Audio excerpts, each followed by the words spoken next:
जय हिंद दोस्तों, कैसे हैं आप सब। Welcome to the studio. मैं हूं आपका होस्ट सुनीश। एक बड़ी अच्छी खबर निकल के आ रही है कि जो इंडिया और चाइना के बीच डिस्प्यूट था वो अब लगभग खत्म होने के आसार दिख रहे हैं। अभी चीनी सेना जो है वो 1.5 किलोमीटर बॉर्डर के पीछे हो गई है। जैसे कि आपको पता होगा कि भारतीय के जो एनएसए हैं, राष्ट्रीय सुरक्षा सलाहकार अजीत डोभाल जी, और चीन के जो रक्षा मंत्री हैं उनके बीच 2 घंटे की वीडियो कॉन्फ्रेंसिंग हुई थी, जिसमें डिस्कस किया गया था कि जो एलएसी है उसके उसमें जो प्रॉब्लम चल रही है उसको दूर किया जाए। और इस मीटिंग के तुरंत बाद ही असर दिखने लगा है। जो चीनी सेना है वो मेन एलएसी के 1.5 किलोमीटर पीछे तक चली गई है, और ये बड़ी अच्छी बात है। पॉइंट 14 में देखा गया है, जहाँ पे 15 जून को इंडियन चाइना का जो वॉर हुआ था जिसमें हमारे 20 सैनिक शहीद हुए थे और चाइना के 40 सैनिक मारे गए थे, वहाँ पे मूवमेंट दिखी गई है। चीनी की जो हैवी मशीनरी थी और जो हैवी मशीनरी थी और जो उनके टैंक थे वो वहाँ से वो पीछे चले गए हैं। जो सैटेलाइट इमेज है उनसे ये दिख रहा है कि जो चीनी सेना है वो पीछे चली गई है। और जो दोनों पक्ष हैं वो इस चीज़ के लिए सहमत है कि आपसी संबंधों के लिए ये चीज़ बहुत ज़रूरी है। जैसे कि चीनी सेना 1.5 किलोमीटर पीछे गई है तो इसमें 72 घंटे का वेरिफिकेशन ये होगा कि जो सेना के द्वारा किया जाएगा।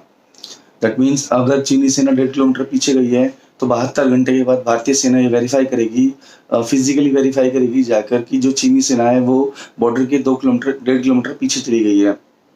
इसके बाद जैसा कि आपको बताया था 30 जून को जो कमांडर लेवल की मीटिंग हुई थी, और अभी जो हमारे एनएसए और अपने चीन के विदेश मंत्री जी के बीच में बात हुई है, उसके हिसाब से अगली जो कमांडर की मीटिंग होगी, कोर कमांडर की मीटिंग, उसमें डिस्कस किया जाएगा कि कितने सैनिकों को कितना पीछे किया जाए। और लास्ट में ये है बॉर्डर पे एलएसी पे कि 3 किलोमीटर का एक बफर जोन बनाया जाएगा।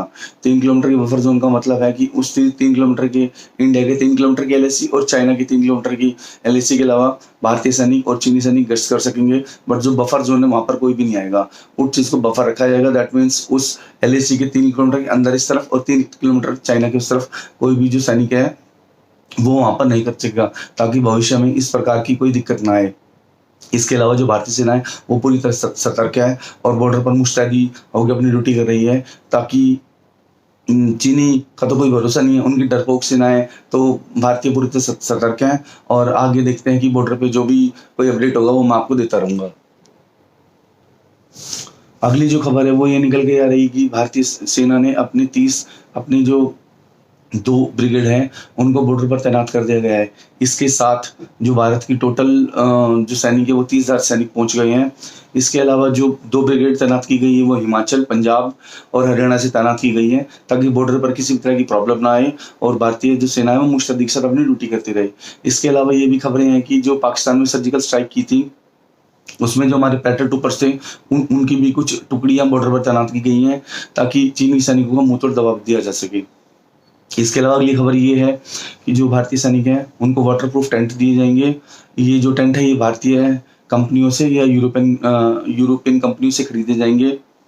जैसा कि बॉर्डर पे टेंशन चल रही है, तो उम्मीद ये की जा रही है कि ये जो टेंशन है ये अक्टूबर तक चल सकती है। जब वहाँ पे बर्फ पड़ती है तब वहाँ की सेना अपने आप पीछे हटती है, क्योंकि जो वेदर होता है वो बहुत ही ज़्यादा खराब हो जाता है और टेम्परेचर वो -40 -50 में चला जाता है। इसके अलावा कंपनी को बोला गया है कि सितंबर या अक्टूबर तक जो है वो जो वाटरप्रूफ टेंट है इनकी भारतीय सेना को आपूर्ति कर दी जाए। कोशिश तो ये है कि एडवांस में भी कुछ पैसे दे दिए गए हैं और इन जो टेंटों की जो आपूर्ति है वो जल्द से जल्द किया जाए। अगली जो खबर है वो चीनी सरकार की तरफ से है। जैसा कि आपको पता है कि चीनी सरकार ने अपनी जो इनके 40 सैनिक शहीद हुए थे उनके बारे में ना ही तो अपनी पब्लिक को बताया था और ना ही चीनी सेना को इस बारे में बताया था। जो उनके पुराने ब्रिगेडियर वगैरह हैं वो उनको लगता है कि कहीं चीनी सेना में बगावत ना हो जाए, और चीनी सेना को डर है कि कहीं इस वजह से उनकी जो चाइनीज आर्मी है उसके 2-3 टुकड़े ना हो जाएं। इसके अलावा सबसे बड़ी बात यह है कि पहली बार 1962 में जब इंडिया चाइना का वॉर हुआ था तो यही जुलाई का टाइम था। चाइना की सेना पीछे हट गई थी 3 किलोमीटर, और फिर नवंबर में जाके चीनी सेना ने भारतीय सेना पर हमला कर दिया था। भारतीय सेना की कोई तैयारी भी नहीं थी। तो इससे सबक लेते हुए भारतीय सरकार ने पहली बार खुलकर चीन के बारे में बोला है, जिसमें उसका अमेरिका का भी साथ मिला है। भारत ने कुछ प्रतिबंध भी लगाए हैं, जैसे टिकटॉक 59 जो ऐप थी उनको बैन कर दिया गया है। और एक अंतर्राष्ट्रीय आप दृष्टिकोण से देखें भी तो चीनी सरकार को घेरने की पूरी कोशिश की गई है। पहली बार भारत ने हांगकांग के बारे में बोला है कि हांगकांग में तो दमनकारी नीति चीनी सरकार अपना रही, कम्युनिस्ट सरकार जो है वो बहुत ही गंदा है, और भारत ने उसके खिलाफ बोला है। तो चीन डर गया है कि चारों तरफ से घिरा हुआ, कि कहीं उसको विश्व में वो अलग थलग ना हो जाए। तो ये सारे स्टेप भारत ने लिए हैं। दोस्तों मैं आपको फिर बोलता हूँ कि चीनी सामान का बॉयकॉट करो।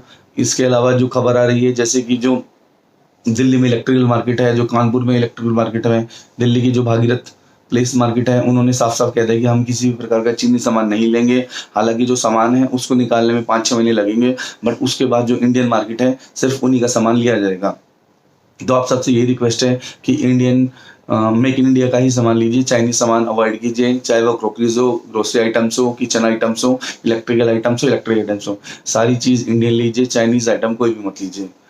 और दोस्तों एक आपको बात और बोलना चाहूँगा कि मेरी वीडियो बहुत सारे लोग देखते हैं, बट लोग सब्सक्राइब बहुत कम करते हैं।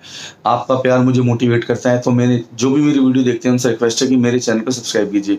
इसके अलावा दोस्तों ये जो ऊपर आई बटन दिख रहा है, इसमें मेरी पुरानी 3-4 वीडियो जो थी चाइना वाली, वहाँ पे आप उन पर क्लिक करेंगे, आपको लिंक मिल जाएगा। अगर आप मेरे साथ जुड़ना चाहते हैं तो नीचे घंटा होगा, बेल आइकन, उसको दबाइएगा, आप मेरे चैनल को सब्सक्राइब कर सकते हैं।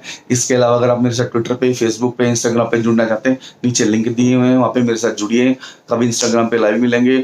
और हाँ यार दोस्तों, सब्सक्राइब जरूर कीजिए, क्योंकि मैंने देखा है लोग वीडियोज़ बहुत देखते हैं बट सब्सक्राइब नहीं करते। सबसे रिक्वेस्ट है कि उसको सब्सक्राइब कीजिए। और दोस्तों जैसा भी कोई अपडेट होगा आपको मैं ज़रूर बताऊँगा। ऐसे अपना प्यार बनाए रखिए। जय हिंद दोस्तों, मिलते हैं अगली वीडियो में।